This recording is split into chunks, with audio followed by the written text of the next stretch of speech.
जय श्री कृष्ण। राधे राधे। आज हम आपको श्रवण मास की पुत्रदा एकादशी की व्रत कथा सुनाएंगे। श्रवण मास पूरी तरह से भगवान शिव शंकर की आराधना के लिए समर्पित होता है। भगवान शिव को संतान, सुख, संपदा समेत सभी मनोकामनाओं की पूर्ति करने वाला देवता माना जाता है।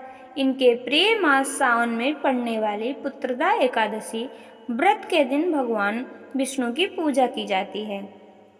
पौराणिक मान्यता है कि सावन पुत्रदा एकादशी व्रत रखने से पुत्र रत्न की प्राप्ति होती है, इसलिए यह व्रत संतान प्राप्ति के लिए भी रखा जाता है। इस व्रत को करने से निसंतान दंपतियों को संतान की प्राप्ति होती है। पुत्रदा एकादशी की व्रत कथा इस प्रकार है। एक बार की बात है, श्री युधिष्ठिर कहने लगे, हे भगवान, हे मधुसूदन, श्रवण शुक्ल एकादशी का क्या नाम है? व्रत करने की विधि तथा इसका महत्व कृपा करके कहिए। मधुसूदन कहने लगे कि इस एकादशी का नाम पुत्रदा है। अब आप शांतिपूर्वक इसकी कथा सुनिए। इसके सुनने मात्र से ही वाजपेयी यज्ञ का फल मिलता है। द्वापर युग के आरंभ में माहिष्मती नाम की एक नगरी थी, जिसमें महीजीत नामक राजा राज्य करता था।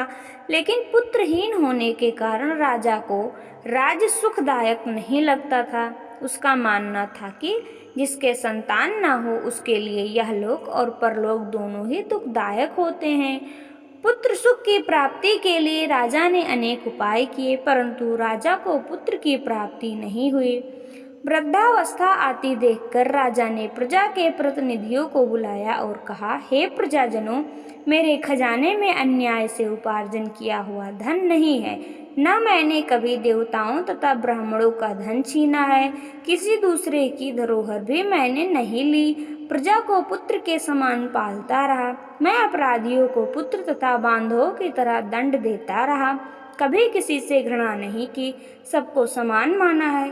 सज्जनों की सदा पूजा करता हूँ। इस प्रकार धर्मयुक्त राज करते हुए भी मेरे पुत्र नहीं हैं, सो मैं अत्यंत दुख पा रहा हूँ। इसका कारण क्या है?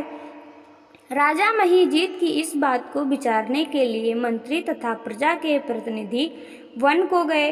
वहां बड़े बड़े ऋषि मुनियों के दर्शन किए। राजा की उत्तम कामना की पूर्ति के लिए किसी श्रेष्ठ तपस्वी मुनि को देखते फिरते रहे। एक आश्रम में उन्होंने एक अत्यंत वयोवृद्ध धर्म के ज्ञाता, बड़े तपस्वी, परमात्मा में मन लगाए हुए, निराहार, जितेंद्रिय, जितात्मा, जितक्रोध, सनातन धर्म के गौण तत्वों को जानने वाले, समस्त शास्त्रों के गाता महात्मा लोमस मुनि को देखा, जिनका कल्प के व्यतीत होने पर एक रोम गिरता था। सबने जाकर ऋषि को प्रणाम किया। उन लोगों को देखकर मुनि ने पूछा कि आप लोग किस कारण से आए हैं? निसंदेह मैं आप लोगों का हित करूंगा। मेरा जन्म केवल दूसरों के उपकार के लिए ही हुआ है, इसमें संदेह मत करो। लोमस ऋषि के ऐसे वचन सुनकर सब लोग बोले, हे महर्षि, आप हमारी बात जानने में ब्रह्मा से भी अधिक समर्थ हैं, अतः आप हमारे इस संदेह को दूर कीजिए। माहिष्मतीपुरी का धर्मात्मा राजा महीजीत प्रजा का पुत्र के समान पालन करता है, फिर भी वह पुत्रहीन होने के कारण दुखी है। उन लोगों ने कहा कि हम लोग उनकी प्रजा हैं, अतः उनके दुख से हम भी दुखी हैं। आपके दर्शन से हमें पूर्ण विश्वास है कि हमारा यह संकट अवश्य दूर हो जाएगा, क्योंकि महान पुरुषों के दर्शन मात्र से अनेक कष्ट दूर हो जाते हैं।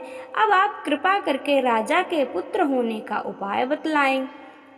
यह वार्ता सुनकर ऋषि ने थोड़ी देर के लिए नेत्र बंद किए और राजा के पूर्व जन्म का वृत्तांत जानकर कहने लगे, यह राजा पूर्व जन्म में एक निर्धन वैश्य था।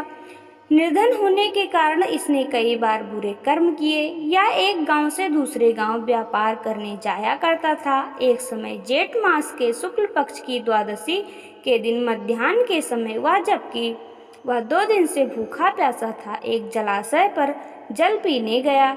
उसी स्थान पर एक तत्काल की ब्याही हुई प्यासी गौ जल पी रही थी। राजा ने उस प्यासी गाय को जल पीते हुए हटा दिया और स्वयं जल पीने लगा।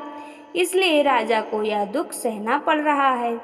एकादशी के दिन भूखा रहने से वह राजा हुआ और प्यासी गौ को जल पीते हुए हटाने के कारण पुत्र वियोग का दुख सहना पड़ रहा है। ऐसा सुनकर सब लोग कहने लगे, हे ऋषि, शास्त्रों में पापों का प्रायश्चित भी लिखा है, अतः आप जिस प्रकार राजा का यह पाप नष्ट हो जाए, आप ऐसा कोई उपाय बताइए। लोमस मुनि कहने लगे, श्रवण शुक्ल पक्ष की एकादशी को, जिसे पुत्रदा एकादशी भी कहते हैं, तुम सब लोग व्रत करो और रात्रि को जागरण करो, तो इससे राजा का यह पूर्व जन्म का पाप अवश्य नष्ट हो जाएगा, साथ ही राजा को पुत्र की प्राप्ति अवश्य होगी।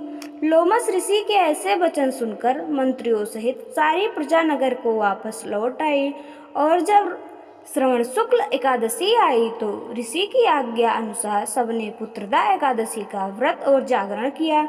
इसके पश्चात द्वादशी के दिन इसके पुण्य का फल राजा को दे दिया गया। उस पुण्य के प्रभाव से रानी ने गर्भ धारण किया और प्रसव काल समाप्त होने पर उसके एक बड़ा तेजस्वी पुत्र उत्पन्न हुआ। इसलिए हे राजन, इस श्रवण शुक्ल एकादशी का नाम पुत्रदा पड़ा।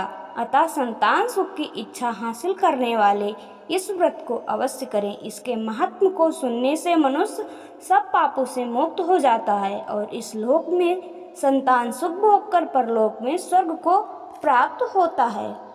जय श्री कृष्ण। राधे राधे।